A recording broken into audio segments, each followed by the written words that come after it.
Hello, if you want to watch exclusive lemon content on What If Naruto, then go to my Boosty. The first link in the description here contains such hot stories for adults, such as What If Naruto was a daddy for Sarada, or Kushina and Mikoto vulgar Naruto mommies. Follow the link and enjoy. I'm waiting for you. Released by the third cage, Irison Sarutobi.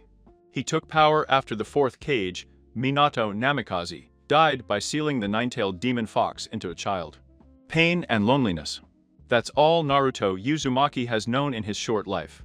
As he rummages through another trash can, hoping to find something edible, he thinks about his short life. At the age of 6, he has been more than too alone. Since he was kicked out of the orphanage at 4, just for asking for food. Why is there never anything to eat here? He wonders.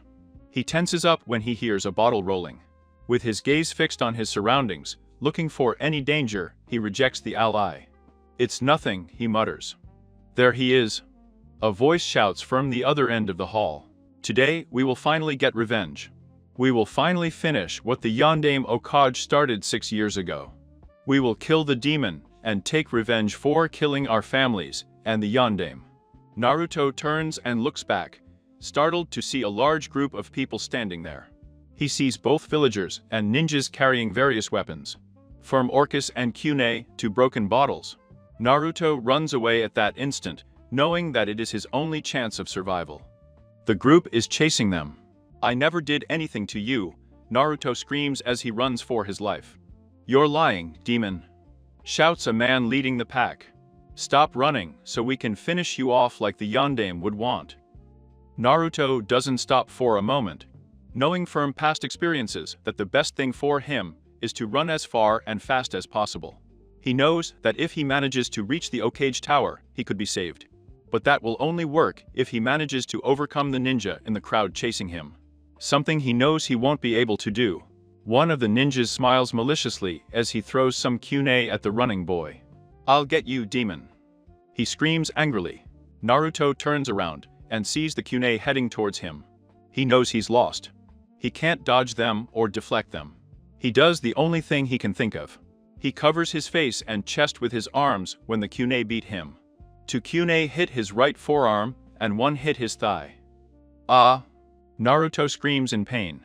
He falls to the ground screaming as blood slowly collects around his wounds. He tries to crawl, but ends quickly as the crowd surrounds him. Naruto knows this is going to hurt. He snuggles in the hope that someone, whoever it is, will save him. We finally got you. Now you will suffer and die as you should have done 6 years ago, demon. The mob advances with anger in their eyes and malicious smiles on their faces. Then the beating begins. Each member of the mob uses what they have, and even things picked up from the ground, to beat the poor guy. Make it stop. Let me die for once, Naruto thinks. He feels his weakness. He feels himself getting weaker and weaker as more blood is spilled and bones break like twigs. He no longer screams in pain. What comes out wouldn't even be called a grunt. Just an air leak. Fortunately or unfortunately, the darkness of unconsciousness envelops him, and he knows nothing more. Do you want power, girl? A voice booms in the darkness. Do you want to live and teach them? The voice asks. Yes, I want to live. I want to be a powerful ninja. I want to protect those who need to be protected, Naruto replies. Very well. I will give you what you have been denied. Not out of kindness, but because I want to see what you do. I want to see if you stand firm in your convictions in this hellish world. We'll meet one day. I'll be watching, the voice says, slowly fading away. Suddenly, Naruto feels a power running through him. Feel your bones snap back into place and heal in an instant. Suddenly, he regains consciousness. I see you're awake, young Naruto, a voice says beside him. Naruto opens his eyes and sees the third cage sitting next to his bed. What happened to me, Gigi? Naruto asks. You were found unconscious in an alley, Naruto.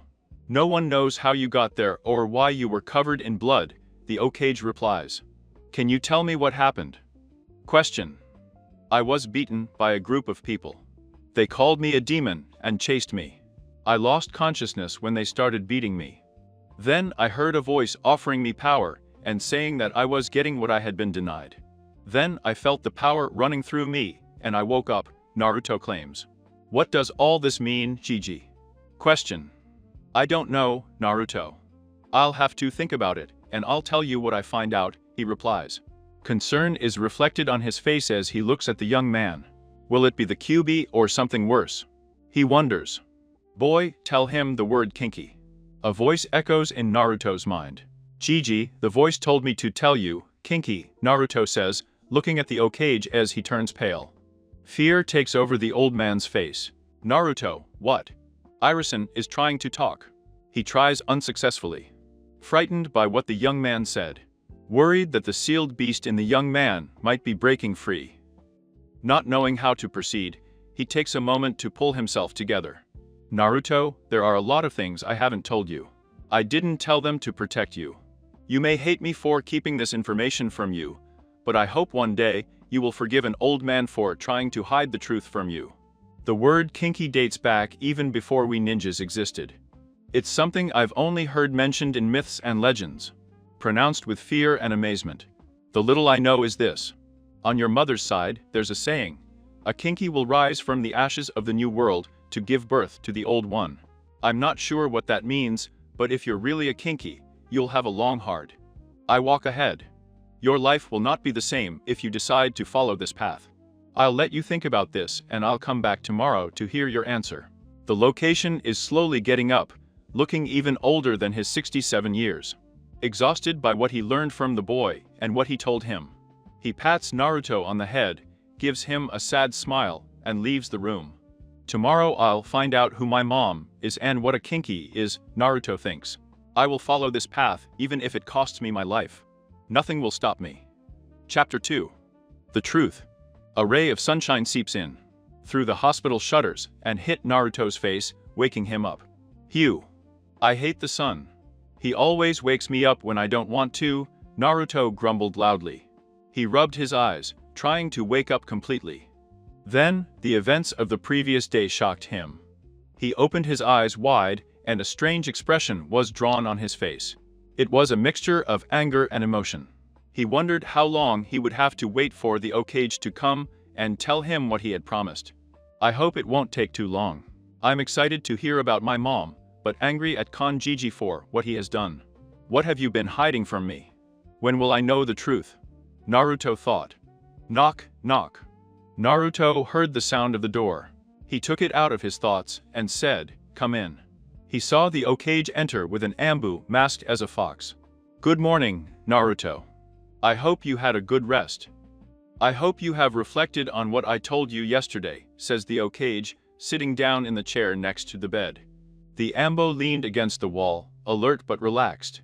Yes, I have thought about what you said, and I have decided to follow this path wherever it takes me. I will not fail, and I will not give up, Gigi Naruto says, the conviction clearly shining in his eyes. All right, Naruto. First, I must introduce you to someone who will be able to help you in your training. He will train you in both the ninja arts and what he knows about kinky, he says. The Okage, pointing to the Ambu. He is Kiski. He, like you, is an orphan. He was trained by your mother and her family. His training was for you. To protect and guide you if your kinky powers manifested. The Ambo took a step forward, removing his mask. He was 1.75 m tall, had piercing blue eyes, and long brown hair. He was not excessively muscular, but at first glance, it was noticeable that he had great strength. He looked to be about 30 years old, or maybe younger. Hello, Naruto-sama. I'm Kiski Uzumaki. Your mother gave me my name Uzumaki. If you're wondering why I didn't raise you, it's because of your mother and partly because of the civil council. Your mother forbade me to contact you until you awaken your kinky powers. The council forbade me to come near you, Kiski says solemnly, his head tilted towards Naruto. What? Naruto stutters. Did you know my mother? Who was he? Did he love me? Why didn't you try harder to take care of me? Naruto asks. Naruto, the Okage says, getting up from his seat and kneeling before Naruto, there's a lot to tell you today. Don't blame Kiski for what happened to you growing up. That's my fault alone. I failed you, boy. I didn't know how to protect you when I should have. Naruto's eyes widened in surprise as he saw the Okage, the teacher, bowing down to him on his knees. Naruto knew what that meant. It meant that the Hokage was ashamed of his actions and begged for forgiveness. Gigi, get up, please, Naruto says. I forgive you, Gigi. I know you did the best you could. I know you couldn't be there all the time. You're Hokage. You have a village to worry about. You can't be expected to keep an eye on a person constantly. Kiski, I'll wait to hear your version of events before I say anything. Stop talking about Sama already. I am not older than you, nor more powerful than you. The Hokage gets up from the ground, smiling at Naruto. All right, Naruto. Since I know you're mature enough to forgive an old man, I'll start telling you the truth. Keep in mind that I can't tell you the whole truth. There are still some things I must hide from you for your protection and that of the entire village, Sarutobi says, as he leans back in the chair. I understand, Kage-Iji, Naruto replies calmly. First of all, everything I'm going to tell you must remain a secret. You can't tell anyone because if it gets out, there could be serious repercussions. Now, let's talk about your mother. Her name was Kushina Uzumaki. He came to this village with only 5 years. Kiski traveled with her. The reason your mother came to this village was at the request of the wife of the Shodio Kage, Mito Uzumaki Senju. Mito was nearing the end of his life and needed an Uzumaki for a specific purpose. I needed to transfer the nine-tailed demon fox to your mother, Sarutobi stated. Naruto looked up, surprised, his eyes wide with disbelief. What do you mean, Gigi? Naruto asked. The truth, Naruto, is that Mito Uzumaki sealed the nine-tailed fox. 9 tails on her body when her husband, Esirama Senju, and Madara Uchiha fought in the Valley of the End. Madara was trying to use the nine-tailed fox to fight Esirama, and Mito was a sealing expert. She sealed the nine-tailed fox inside her to protect her husband and everyone else from Madara. From which Mito became the fox's first Hinshiriki.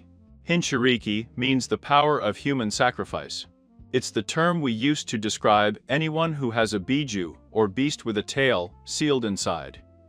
Mito needed an Uzumaki to seal the nine-tailed fox. Because only an Uzumaki can keep the demon at bay. Do you understand so far, Naruto? Kiski asks, concern reflected in her voice. I think so, Gigi, Kiski, Naruto replies. The Shodi's wife sealed a demon inside her to protect everyone from Mother. He may not be smart, but I've heard about him and what he did to people. He would have used the fox to destroy everything around him. What I don't understand is what you mean by only an Uzumaki can keep the demon at bay. Uzumaki have huge chakra reserves and live a very long time, Naruto, Kiski replies. Mito Uzumaki was over 100 years old when he died after sealing the fox in your mother. Hearing this, Naruto was amazed. Were they human after the fox was sealed in them? Naruto asks. Yes, they were human, Kiski replies.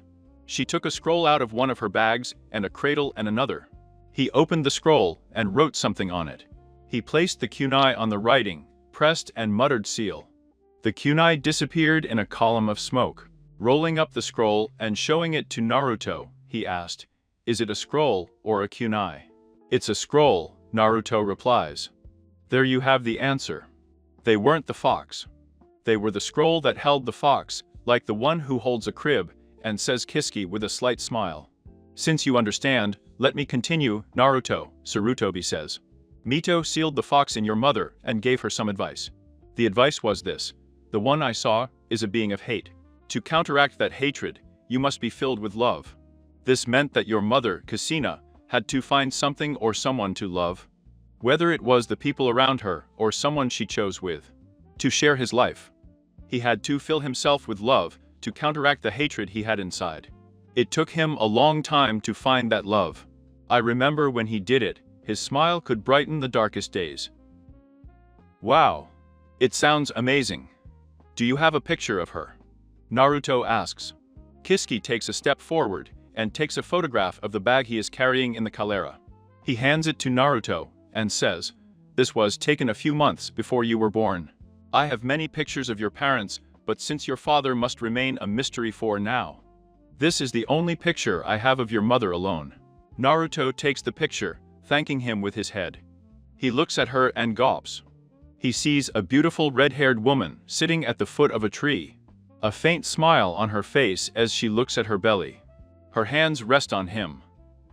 Wow. She's beautiful, Naruto whispers. Yes, it was, Naruto. I wish I was here with you. It would make things a lot easier. But we can't stay in the past. Just to learn from him. What I have to say next is difficult, Naruto. I don't know where to start, and I don't know how you'll take it, Naruto says, and in a low voice. I hope you understand my reasoning, and are mature enough for the burden you carry. We don't know exactly what happened the night you were born. What we do know is this. When a Hinchuriki gives birth, the seal that holds a Biju weakens because the energy is redirected to the growing baby. The Yonda and Myokai was with your mother to strengthen the seal during childbirth. He was a master sealer, so he was the right person to help your mother in her time of need. For one reason or another, the nine-tailed fox broke free and started attacking the village. Many brave people lost their lives that night, including your mother and Al Yonda and Myokai. All the history books say that the Yonda and Myokai defeated and killed the Kyumi. That's a lie. Bijunos can be killed. Just seal. Naruto's eyes widen slightly at this revelation. He sealed it in me, didn't he? Naruto asks. Yes, Naruto. Of all the inhabitants of this village, you were the one chosen by the Yondaime to protect it every second of your life. They didn't choose you for convenience, but because you are in Uzumaki, and because your mother was the previous host of the Kyumi. Every second you breathe, you protect us all. The Yonda and I wanted you to be seen as a hero for keeping the Kyumi at bay. I tried to fulfill his wishes and failed. We both failed you, Naruto. The Yondaime for thinking the villagers would see you as a hero, and me for not protecting you better. I passed a law that forbids mentioning to the one that there were children of your age, in the hope that you could have a normal childhood. The penalty is death for anyone who breaks the law, but even in that I failed. People despise you and beat you up. It's my fault, Naruto. I failed, Sarutobi says, tears streaming down her face. It's the people like that who have failed, hehe, Naruto says. Sarutobi looks at him in amazement, seeing a blazing fire behind his piercing blue eyes. I don't blame you. You tried. That's more than most of this village has done, Gigi. Thank you, Naruto. I've told you everything I can for now. From now on, you and Kiski will decide where you will go, Sarutobi says, getting up. He hands Kiski some scrolls and whispers something in her ear. Bye for now, Naruto. If you ever need me, my door will always be open for you, he says as he leaves the room. Well, Naruto, it's a lot of responsibility. I know. For now, I want you to rest here for the rest of the day, and I'll be back in the morning to take you to your new home, Kiski says. Why can't we just leave now, Kiski? Naruto asks. I need to get you ready, Naruto. Besides, I want to go easy for now. Let the information you just learned today seep into your mind. Think about the questions you might have for me tomorrow. You should learn that patience is important for a ninja, and that learning something new too quickly can be more harmful than beneficial. Everything will make more sense tomorrow, believe me, Kiski says. Okay. I may not like it, but I know you know what you're doing, Naruto says. Kiski nods and leaves. Naruto looks out the window towards the Okage monument. As he looks at the face of the fourth Okage, he reflects on what he learned. Should I hate you for what you did, or should I hate the villagers? Naruto asks himself. I guess only time will tell what I decide. Now I know why they hate me. I will become stronger to protect myself and those who need protection. It's a promise I'll at least make to you, Yondaime. Naruto turns away from the window and looks into the void. Try to be patient and reflect on everything you have learned. I'll show Kiski that I can think for myself. Myself and be patient. He's right that if I learn too much all at once, it could hurt me. It hurts me what I've learned. Naruto looks at his mother's picture and smiles. At least I know who my mother is and that I was loved. It shows in his eyes. Naruto carefully places the photo on the bedside table and lies down looking at it. He falls asleep slowly with a slight smile. Chapter 3. Problems of the Council. Iris and Sarutobi returned to the Okage Tower after leaving Naruto's room in the hospital. As he entered his office, a feeling of dread came over him. I knew what I had to do now that Naruto knew part of his heritage. He was to gather the council and announced the return of the Uzumaki clan. Her fear stemmed from the amount of paperwork this announcement would generate. Bor Tora, notify the Ninja Council of a meeting in 15 minutes, orders the Okage severely. The two appear, kneeling before the Okage. There, it's the only word uttered before they both disappear as quickly as they appeared. Sarutobi heads to a safe next to his desk. He quickly opens it, takes out 3 scrolls, and closes it. I hope this will be enough for now. I can't fail Naruto this time, he thinks. Council Chambers. Saruto enters the council chamber 10 minutes later, looking shocked to see not only the Ninja Council, but also the Civilian Council. This is not going to be good, he thinks. Deep down, he knows that this meeting will be long and atrocious. Observe the Ninja Council, composed of the clan chiefs and their former companions. Danzo Shimura, a veteran war hawk, and the voice of the Uchiha clan on the council. Greedy and cunning as a snake. In addition, a constant annoyance for Sarutobi when it comes to peace votes. Omura Mitokado, another former partner of Sarutobi. He retired young and focused on knowledge. Sarutobi can always count on Omura to see things from a logical perspective and bring a good perspective to any situation. Koru Tatane, the last member of Sarutobi's Genin squad. He has always worked for the welfare of the village. Shikaku Nara, leader of the Nara clan. Commander Honin, a member of the infamous Inoshikado trio. Incredibly intelligent, but lazy, he considers everything that is not worth his time as problematic. Able to control the shadows with familiar techniques. Hinoichi Yamanaka, head of the Yamanaka clan. Head of the torture and interrogation unit, a member of the infamous Inoshika Cho trio, able to mentally walk with familiar techniques. Akimichi Hut, leader of the Akimichi clan. He is part of the infamous Inoshika Choi trio. He is someone you would never want to call fat, capable of changing his size with familiar techniques. Sume Inuzuka, leader of the Inuzuka clan. A beautiful woman, but fierce and lethal. With his canine companion, Garmaru, he can tear people apart like paper with his familiar techniques. Yasi Yuga, leader of the Yuga clan. A clan proud of its Kik and Genkai, the Yakugan, eyes with 360-degree vision and lethal combat skills. Body to body. Greetings, Okage-sama, Yashi says, as the Okage sits at the head of the council table. Greetings, Yuga-san. I find myself in a bit of a dilemma, says the Okage with a small smile on his lips. What do you mean, Sarutobi? My Buki Aruno, a civilian member of the council, asks. What I mean is that I called a ninja council meeting. Not from the civil council. Why are you here, civil councilors? And they will address me accordingly, like Okage-sama, Sarutobi declares, releasing a sue. Key dose, murderous intent.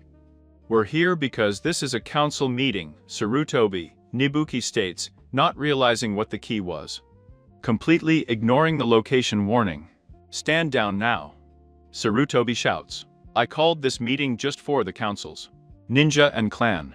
You civilians have no right to be here, as I did not summon you. Remember, this is a ninja village run by ninjas. We protect them, and they work in peace thanks to that sacrifice. The civilians watch the older council members, Danzo, Omura, and Koru. The three exchange glances and nod with the Okage. The civilians leave, grumbling non-stop. Now that that's settled, let's start with the reason for this meeting, Sarutobi says. I called her to announce the reinstatement of the Uzumaki clan. What? Danzo screams in disbelief. We were told that the Uzumaki clan disappeared after the attack of the Kumi. You said her son died with her. I lied, says Sarutobi. I lied to protect your son. Everyone here knows who she married and what that entails. If he had allowed the girl to be recognized from the very beginning, she would not have lived very long. Who is this child? Yashi asks. Everyone knows the child. Each of you has tried to save him from the village's scorn many times in his short life, Sarutobi says. How troublesome, says the head of Nara, fully incorporating himself. You told us that you named him Uzumaki in honor of her and the memory of the sacrifice of her village. Why did you lie to us? You could have told us what you are now. I had my reasons, says the Okage. I know that many of you wanted to raise the child, but I couldn't allow it. He did not want his clans to be marginalized because of what the child possesses. All right, Okage-sama, says Danzo. I request that we put this matter to a vote. Everyone who is in favor of recognizing the return of the Uzumaki clan, raise your hand. Hand. Within seconds, all hands were up. Very well, says Danzo. We will inform the village in a week that the Uzumaki clan is in our village again. We must also inform the instructors of the academy so that they can tell the true story of the Uzumaki clan. We will honor his memory. Fine. I hereby close this council meeting. Have a nice day. I need to concentrate on the paperwork this will have generated, the Okage says as he gets up to leave. As the door to the council chamber closes behind him, he hears some laughter. At least they can laugh at something. I'm afraid of what next week will bring. There will be hell with the civilian members of the council. I feel it in my bones, Tsurutobi thinks. Chapter 4, The Learning Curve. Kisuke Uzumaki was in the hospital room, watching Naruto sleep. Remembering the events of the last few days, he smiles sadly. This child has been through so much at such a young age. Most would have given up by now, he thinks. I wonder how the training will go. Will she be like her mother? Strong but impetuous? Or will he learn patience and silence? Kisuke comes out of his thoughts as Naruto slowly gets up. Kisuke, why are you here so early? Naruto asks, upon fully waking up and seeing the man standing there. I thought we could start early. We need to do some shopping and move into your new house, Kisuke says. Naruto's eyes widen in surprise. The emotion was reflected on his face. Yes, I'll finally have a place to sleep, Naruto states as he jumps out of bed. Naruto, what do you mean by that? Kisuke asks. Huh. Oh, it's just that I've been living on the streets since I was kicked out of the orphanage 2 years ago. I used to sleep wherever I could. Empty containers, cardboard boxes, Naruto says, embarrassed by the revelation of his life. Naruto, don't be ashamed of what happened to you. You should be proud. You're strong even though you've been through all that. Most would have given up. I have to ask you why you didn't come to the Okage for help, Kisuke asks with anger reflected in her eyes. This village has done more harm than good to this boy. They will regret the day they decided to torment and abuse him, Kisuke thinks.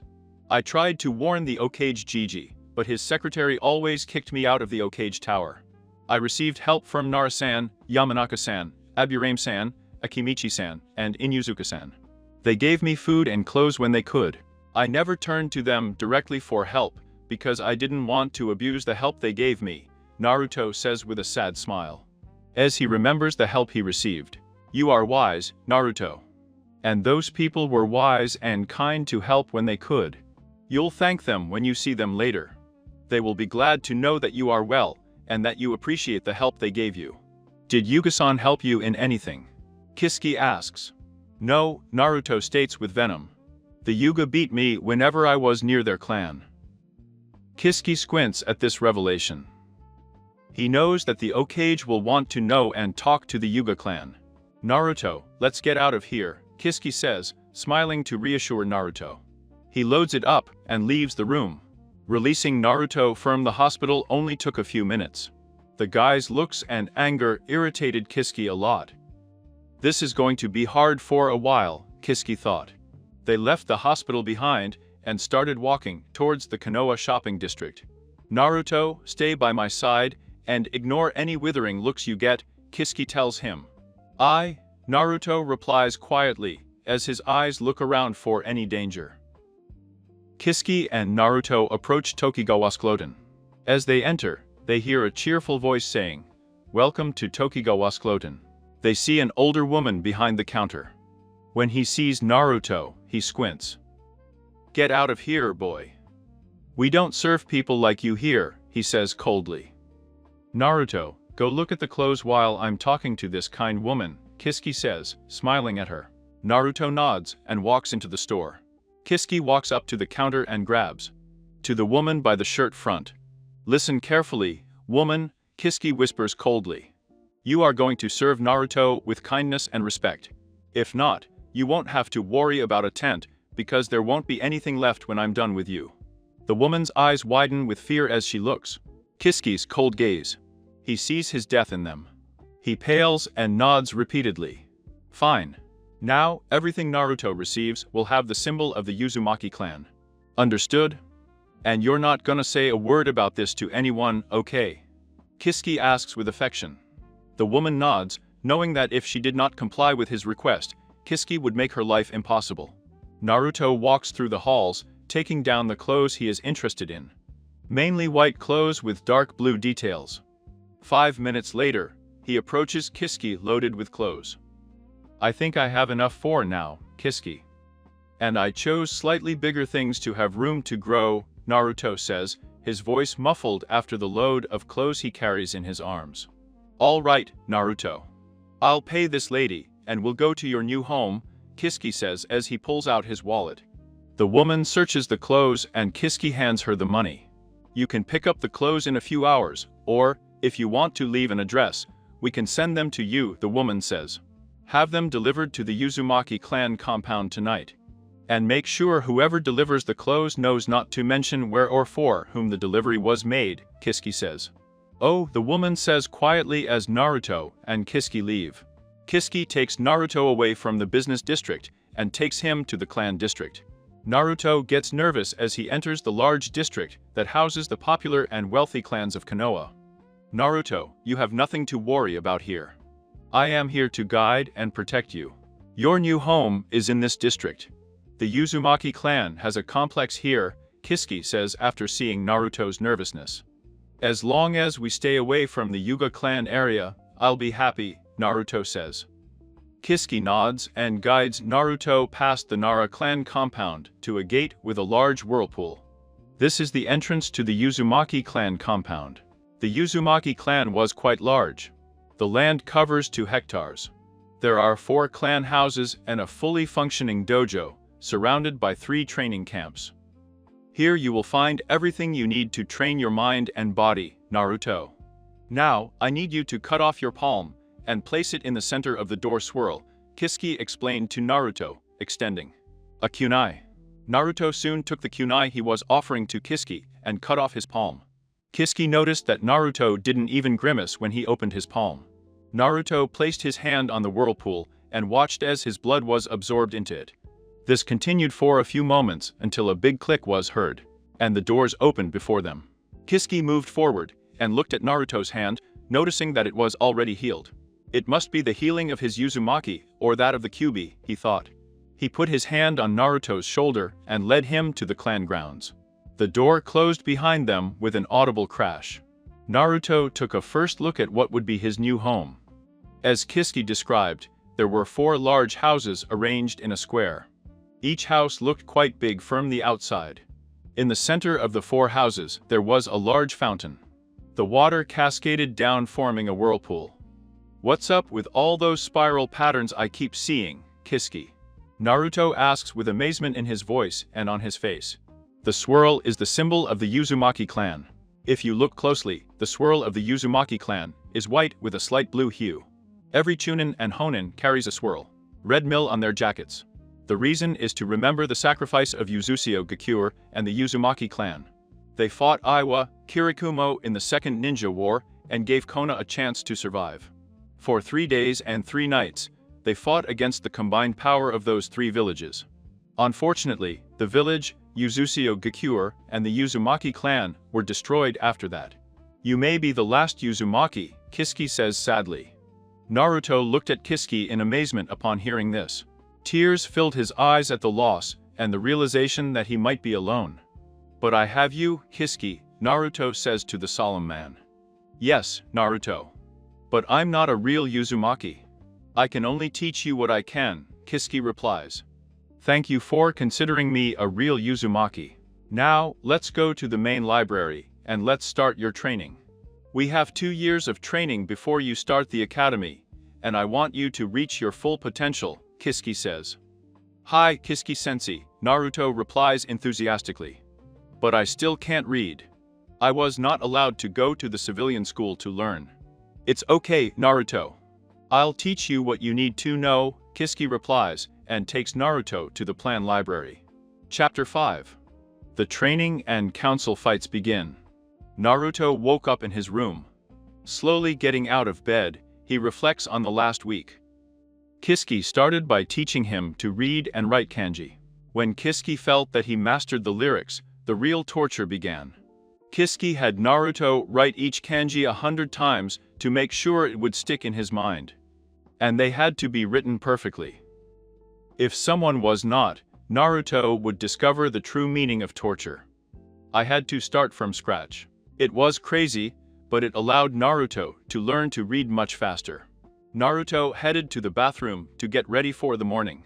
He didn't know what the day would bring, but he knew from Kisuke that in the coming days his clan status would be revealed to the village. That idea scared him, mainly because he didn't want to be treated differently because he belonged to a clan. Yes, being treated better would be an advantage, but he wanted to gain acceptance with his own actions. Kisuke taught him a lot about the history of the Uzumaki clan and its strength. They also talked about the Kyumi. That opened Naruto's eyes. Flashback scene. Naruto, the Hokage mentioned that you said that you heard a voice that told you what to say and offered you power. Is that correct? Kisuke asks. Yes.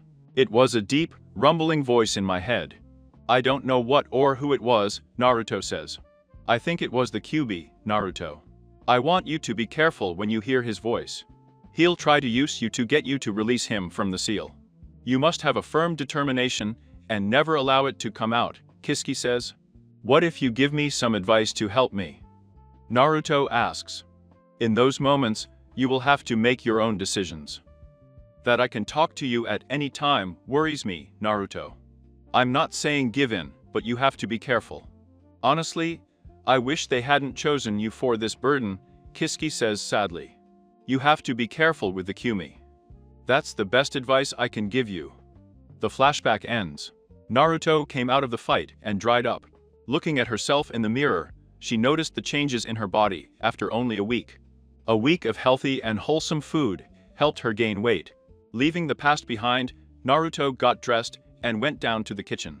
Good morning, Kisuke, Naruto says, walking into the kitchen and seeing Kisuke at the stove. Good morning, Naruto, Kisuke says as he places a plate of egg with bacon on the table. Naruto goes straight to him, sits down, and starts eating. Kisuke prepares her own dish and sits down. What do we have planned for today? Naruto asks.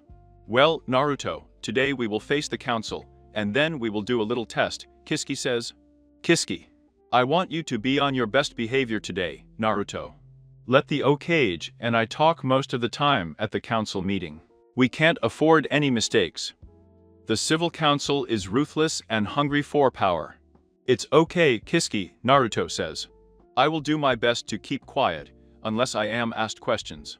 I think, he starts Kisuke until he hears a knock at the door. He gets up, goes to the door and opens it. Seeing the Mbuyabali there, Kisuke recoils. Kisuke-san, you and Naruto-san should be in the council chamber in 10 minutes, the Mbuyabali says. We'll be there, Ambuzen. Tell the Hokage that we will meet him there, Kisuke replies. There, the Ambu responds and disappears in a shunsen. Naruto, we need to go to the Hokage tower and head to the council chamber now. Make sure you're dressed to impress, Kisuke says. I'm ready, Kisuke, Naruto says walking up to him. Kisuke turns around and sees Naruto. Naruto wears a pale blue yukata with Uzumaki spirals on the chest, over the heart, and in the center of the back. I see that you are ready. Let's go, Kisuke says and takes Naruto out of the enclosure. Council chambers. Naruto and Kisuke entered the council chamber. Naruto looked around, seeing the room for the first time. He saw the clan chiefs sitting to the right of a central table with 4 seats. To the left of the room, he saw what he assumed were the civilian members of the council. Some were staring at the young man. Naruto paid no attention to them. Aburame-san, Nara-san, Yamanaka-san, Akimichi-san and Nuzuka-san, thank you for the help you've given me over the past few years. Naruto tells the bosses of the clan, bowing in respect. It would have been very troublesome not to help you, young Naruto, Shikaku Nara says, sitting up. Any kind person would have done the same. The clan chiefs nodded. At that moment, the doors of the council chamber were opened again. The Hokage, the council of elders and Yashi Yuga entered and took their seats. I have called this meeting to once again recognize the Uzumaki clan in Konoha. The Hokage begins. Naruto Uzumaki, please step forward. Naruto walks forward with his head held high. Kisuke is standing slightly behind him. Naruto, as the last Uzumaki in Konoha village, we, the Ninja Clan Council, recognize you as the leader of the Uzumaki clan. Yashi Yuga says in a slow, unifying voice. I object, shouts a fat, civil councillor. There's no way that kid is from a clan. He's an orphan. We all know this because we were told it 6 years ago, Hokage-sama. I have the proof of his lineage here. The Ninja Clan Council has already seen it and voted to recognize the young Naruto as a real Uzumaki, the Hokage says. And you will talk about the young Naruto using his name. Don't you, kid? I understand. The Hokage starts throwing the fat asshole here. Oh, the councilman replies, his face turning pale at the oppressive feeling of the Hokage. I want to see this test, Hokage-sama, says Mibuki Aruno. The Hokage delivers him. Stick to scrolls to the pink-haired councilwoman. She examines them before turning pale in the face of the truth. Hokage-sama, he mentions his mother, but not his father. Was he a bastard or the son of a rape? The woman asks. No. His father is not on the list at the moment for his protection and that of the village. And that's all I can say about it, replies the Hokage. Very well. So, we of the Civil Council recognize the young Naruto as the head of the Uzumaki clan. I wish to request a vote to be included in the CRA, Mibuki says with a slight smile, while looking at the Hokage. Naruto won't be sent to the CRA unless he requests it, Kisuke yells, squinting as he looks at the woman. I knew they would try something like that. They will try to get power from the young Naruto however they can. I wasn't there for him at first because of him, and now I will be, Kisuke thinks. Who are you? Mibuki asks. I'm Kisuke Uzumaki. Naruto's trainer and guardian, Kisuke replies calmly. Since you are an Uzumaki, then you can be placed in the CRA, says Mibuki. No. I'm not a real Uzumaki. The clan adopted me a long time ago. I have no Uzumaki blood, Kisuke replies with a smug smile on his face. We are getting off topic, Hokage-sama, says Omura Mitokado. As the young Naruto is too young to be a member of the council, he must choose someone to be his spokesperson. Someone to protect their interests. It's totally true. Naruto, you have your first choice as the clan leader. You must choose a person who will be your voice on this council until you come of age. This person will inform you about important issues and how he voted on it, the Hokage says. I already know who I want to represent me, Hokage-sama, Naruto says confidently. Really? That's amazing. Who have you chosen? Yashi Yuga asks. I choose Shikaku Nara as my voice. I feel that he would be the most suitable person to act as my voice and vote in the best way, Naruto says. It's problematic, but I accept this responsibility, Uzumaki-san says Shikaku. Well, if no one else has anything to report to the council, the Hokage says, pausing briefly so someone could interrupt him. Seeing that no one does, he continues. I request the closure of this meeting for now. Uzumaki training camps. After leaving the Hokage Tower, Naruto and Kisuke returned to the Uzumaki facility. Naruto put on workout clothes. Lightweight shorts and t-shirt. Kisuke came out of the dojo with something. Naruto, it's time for the test. You must take this seriously and stay calm at all times, Kisuke tells Naruto. Naruto approaches Kisuke, scared and excited. Kisuke pulls an off-white bow out of the duffel bag she's holding. It has no rope, but it has 3 Uzumaki spirals in the center, and a dragon head on each tip. This is a kinky bow. You will notice that it has no rope, and I did not bring arrows. I want you to pick it up carefully, Naruto. If you're a kinky, we'll notice right away, Kisuke says sternly. Naruto takes the bow cautiously. He immediately feels a surge of power coursing through his body. Watch in amazement as a blue string joins the 2 dragon mouths at the tips of the bow. He looks at Kisuke and sees with motion and surprise in his eyes. Naruto, you're a kinky. Put the bow down for now while I explain your power, Kisuke says. Naruto places the bow on the duffel bag and watches as the blue string slowly fades to nothing. Naruto, what can you tell me about chakra? Kisuke asks. Well, firm what you told me. The chakra is composed of physical energy and spiritual energy.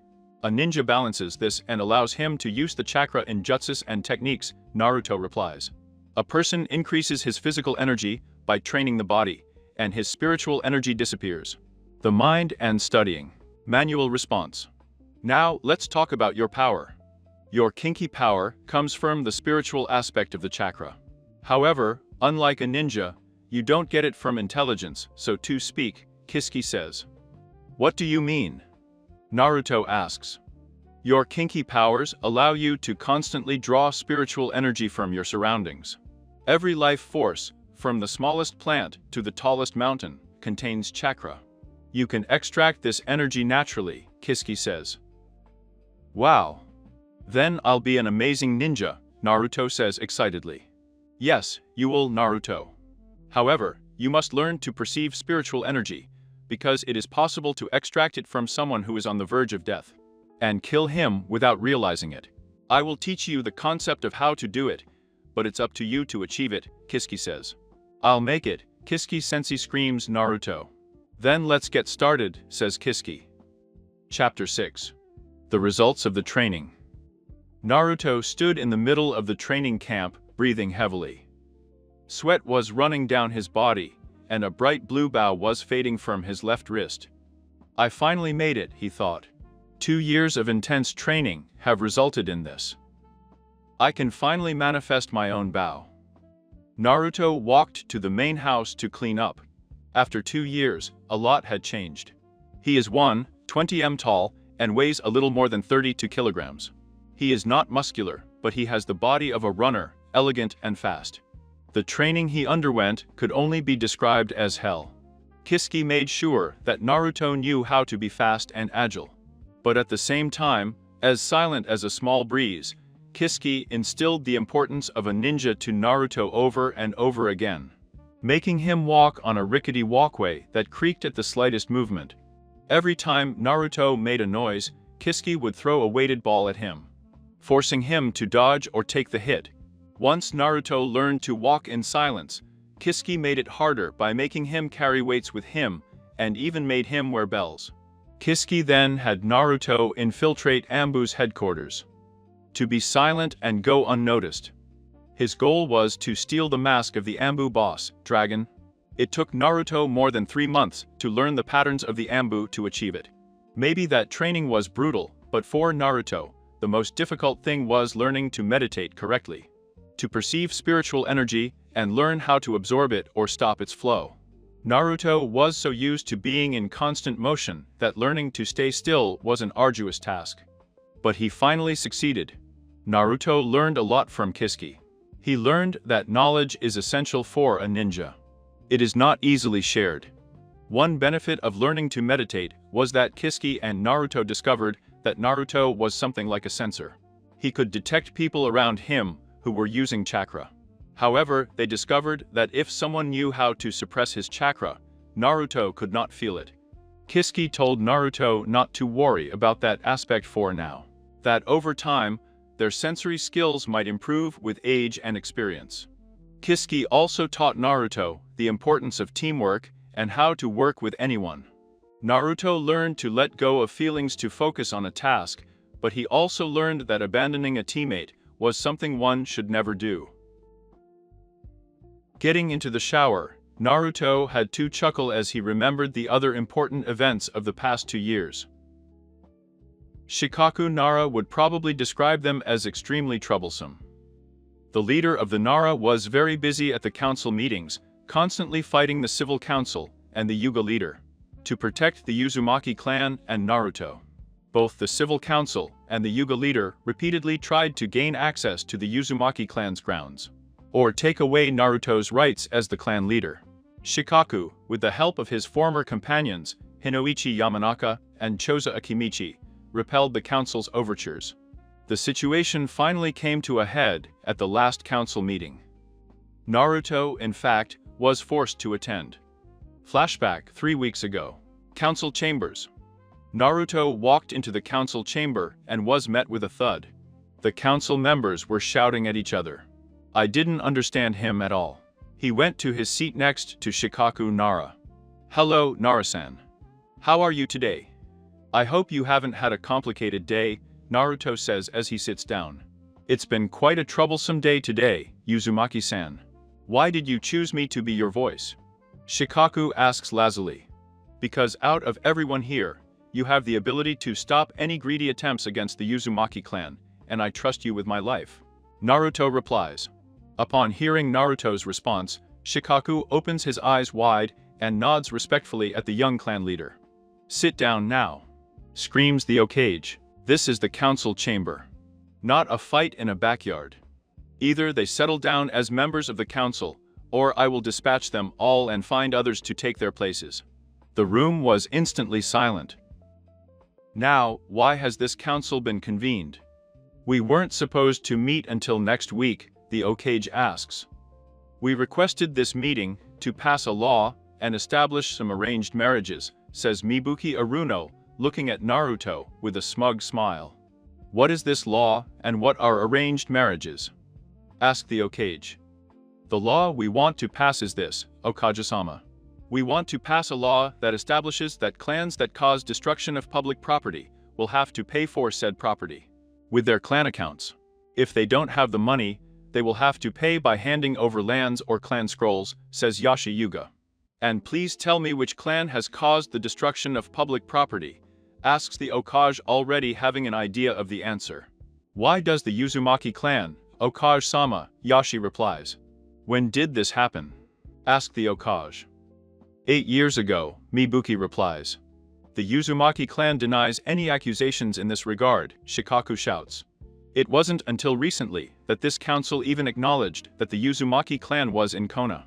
Therefore, the Uzumaki clan cannot be held responsible for an incident that occurred before the decision of this council.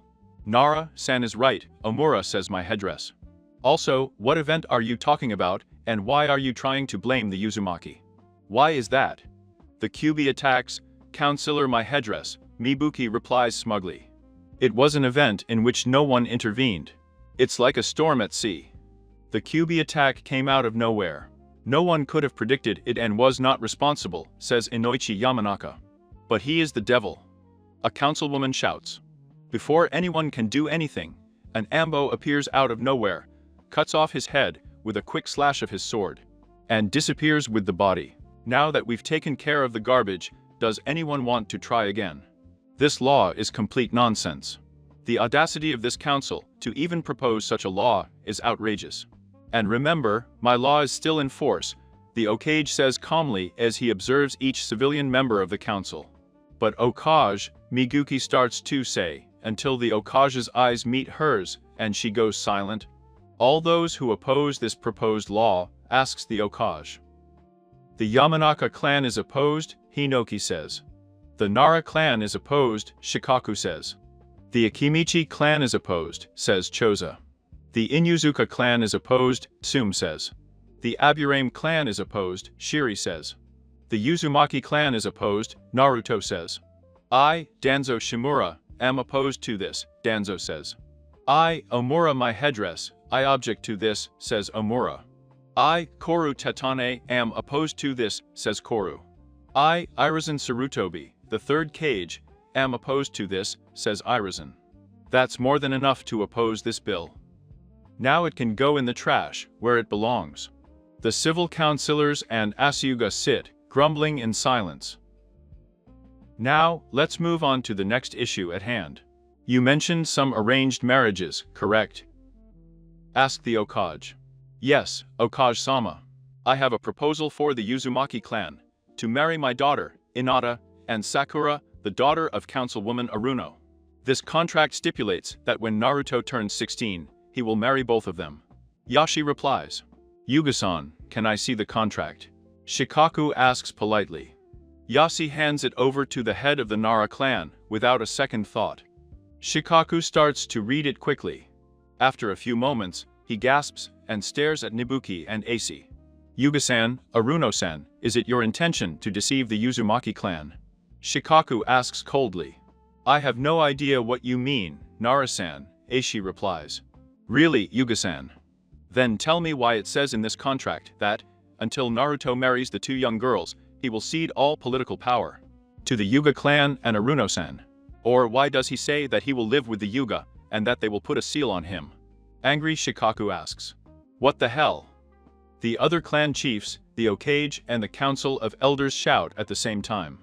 I can tell you right now that the Uzumaki clan will never sign this contract, AZ Team, Naruto shouts. And I can assure you that the Nara clan supports the Uzumaki clan in their decision, Shikaku says, standing up. The other clan chiefs stand up and add their support to Naruto and Shikaku. Then I withdraw the proposal, Aishi says, extending his hand to receive the contract. Instead of giving it to Aishi, Shikaku gives it to the Hokage. I think I'll stick with this for now, the Hokage says, staring at Aishi. Aishi controls her expression and sits down calmly. End of the flashback. Of course, that didn't stop the Yuga clan leader, Councilwoman Aruno, or even Danzo Shimura from trying to access the Uzumaki clan's grounds. Over the past 2 years, the three of them had sent many ninjas to try to enter the grounds. They only resulted in several dead or brainless ninjas. The seals of the Uzumaki clan that protected the grounds stopped them at every attempt. Naruto came out of the fight and got dressed. He went down to the kitchen and thought about what he had discovered about Kiski. It had been a surprise and a revelation for both him and the Hokage. Looking back 1 year ago, Naruto was sneaking up on Kiski. Slowly and silently, she unwrapped a crib and ran forward. He jumped in the air and fell with the kunai in his hand. The kunai pierced through Kiski's back, exposing his back to Naruto. When Naruto got up, and before Kiski could move, he saw seals covering the man's back. What are all those stamps, Kiska-sensei? Naruto asks. I didn't mean for you to find out that secret so soon, Naruto. I think it would be better if we talk to the Hokage present so that he also knows. It's something I was planning to tell you when you were older. However, since you figured it out, I better tell you now or you won't give up until you find the answer, Kiski says. He walks up to Naruto and puts a hand on his shoulder. Both disappear in a shunsin that appears in front of the office of the Hokage. Kiski knocks on the door and hears the Hokage say, "Come in." They both enter and Kiski points Naruto to a seat. Naruto sits down with a confused face. Kiski, Naruto, to what do I owe the pleasure?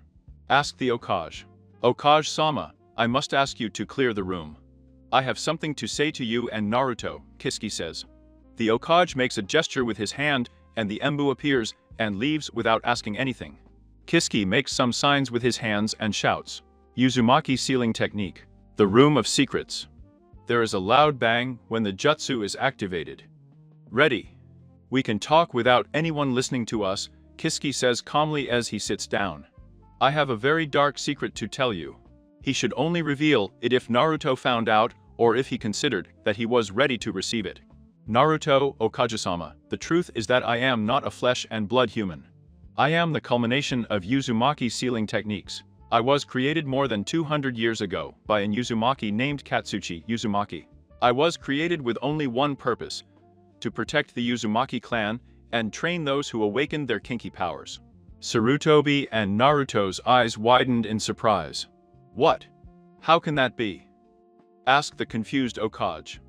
I don't know how they created me. I only know why I was created, Hokage-sama. I don't even know if I can really die. I've seen so much of this world. I've seen friends and people I consider family slowly die of old age, while I stayed the same, Kiski says sadly. When young Naruto passed the test a year ago, I regained my purpose. I found someone to train again in the Uzumaki arts. I haven't started training him in sealing yet, but when he's ready I will. I'll teach Naruto as much as I can while I can. The three of them spent a few hours talking about what all this meant and how it would affect Naruto as he got older. The flashback ends. Naruto came into the kitchen and saw Kiski setting the table. Over the past 2 years, Naruto has come to see Kiski more as an older brother than as his protector and coach. Naruto helps him with dinner and they both start eating. So, Naruto, are you ready for tomorrow? Kiski asks. Yes, I'm ready, Kiski-sensei. I have studied as much as I can, and I plan to be in the center of the class. This way, I will be able to hide my skills and collect as much information as possible about all the students. Naruto answers. Very clever of you, Naruto. Thinking calmly and knowing not to brag shows how much you have changed in the last 2 years. I'm proud of you, Kiski says. They won't know what hit them when it starts, Naruto says, laughing wickedly. Don't tease them too much, Naruto. You have to remember that the Anbu is still mad at you for sticking the masks to their faces and dyeing their uniforms hot pink. Kiski says, laughing happily at the memory of it. Don't worry too much, sensei.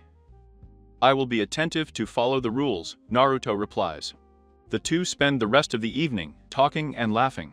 When Naruto is getting ready to sleep, he takes one last look at the moon and thinks, tomorrow the real training will start. I must not let anyone know what I can really do. And with that last thought, he gets into bed and falls asleep.